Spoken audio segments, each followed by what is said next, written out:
One of the things that we know we're dealing with right now, this is continuing into the Q2 trading period, and that is volatility, right? So when we have volatility ruling the markets, it's time to use volatility to trade the markets.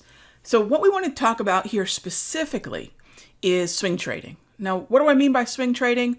This is trading overnight with an expectation of follow through that's about 1 to 3 days, 1 to 3 sessions. So one of the big adjustments is limiting how long we think we're going to get follow through in the favor of our trade. We're going to talk about the 4 steps that I use to swing trade, not just this environment and not just the example of bonds, but any market in the kind of volatility that we're dealing with. If you don't know who I am, I'm Raghee Horner. I'm the lead trader over at Simpler Futures, as well as the Sector Secrets Mastery. And by the way, we're going to talk about day trading as well on Friday. So just a little housekeeping, a quick heads up so y'all can set aside time if you'd like.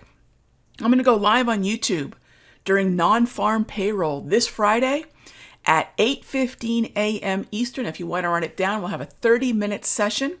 And then we'll go into our typical charts and coffee show. So if you want to watch how I day trade using volatility, I'm going to do that live this Friday at 8:15 a.m. So back to what we're talking about here.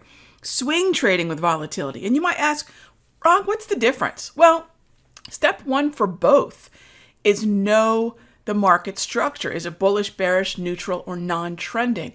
The easiest way to do it, the way that I do it, is with something called a multi-trend, and it's the way we study momentum, the top row, and trend, the bottom row, by using a handful of moving averages. I always want you all to know what it is that I'm using so you have a better idea, you have more confidence, because black boxes don't work for anybody. Why is that line there?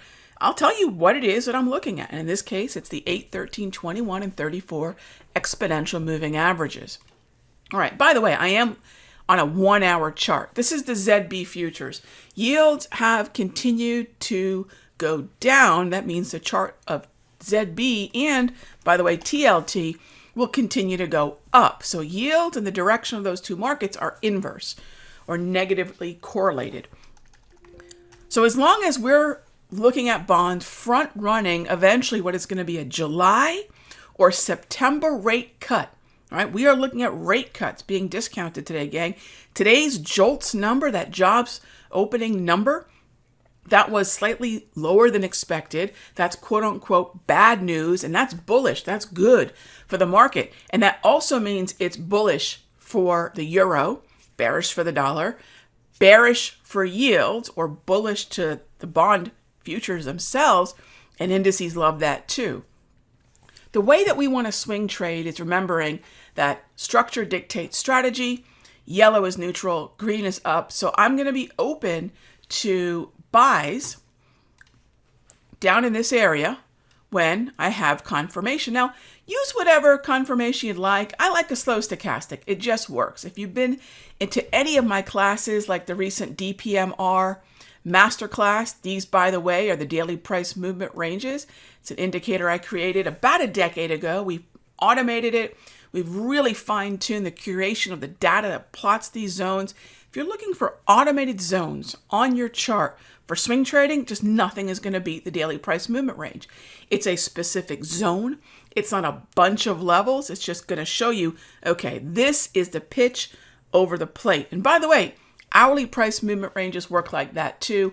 We'll be highlighting those on Friday during that non-farm payroll session. All right, so I have my structure. I have the zones that I'm waiting for.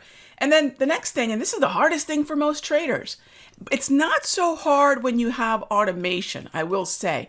A lot of folks say, Rog, you're really disciplined to your levels. Why is that? Because they're right in front of me.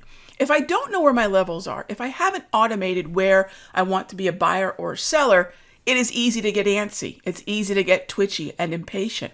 But when the zones are right there, I just know that when we get to that zone, this is where I'll either have limit orders to buy waiting, or this particular indicator does have alerts. So all of a sudden, the alerts are going to go off. And now I know, okay, one of my DPMRs is in play. I can go take a look at my charts, and there it is. All right, so whichever way you want to go.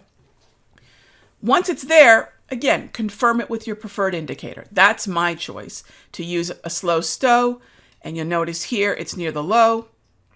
This is this level down in here.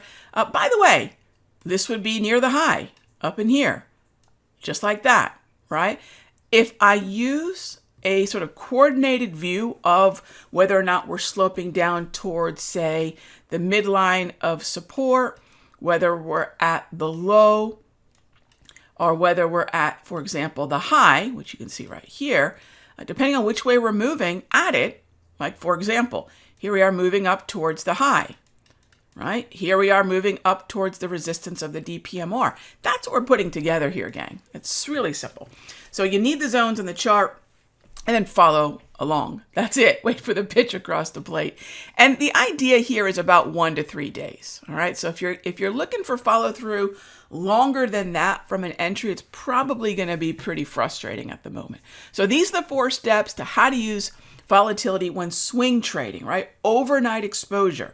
It could be ZB, it could be the TLT, completely up to you. Maybe you're a bigger fan of the 10-year and you're looking at ZN. No problem. You're going to see we have the same levels available to us there. And maybe you're looking at the IEF ETF, which tracks with that ZN 10-year. However you want to do it, lots of choices here. Swing trading with the 4 steps has been working. I want to give you all something actionable to use as we go into this Q2. I'm very optimistic about what Q2 can bring us with the bank crisis in the rearview mirror. And then once I have a process for something like swing trading, this opens up bandwidth for me to day trade. So if you loved this process, imagine now shortening the time frame, and instead of using daily price movement ranges, we're going to use hourly price movement ranges. We're going to do that live on Friday right here at the Simpler Trading YouTube channel, 8:15 a.m. Eastern. So 15 minutes before that non-farm payroll release, and then we'll hang out for about 15 minutes after to talk about what, if anything, set up and what the macroeconomic picture looks like having now had the jobs data released. All right, gang, hope this helps. Feel free to ask any questions, leave a comment, and I will see you all in the next update. Hey traders, Raghee from Simpler Trading. Thank you so much for watching this video. Be sure to leave a like and a comment below. And remember, subscribe and click the bell icon so you'll get notified of the next update. And when you're ready to join me for live trading, be sure to head on over to simplertrading.com. I'll see you in the next update.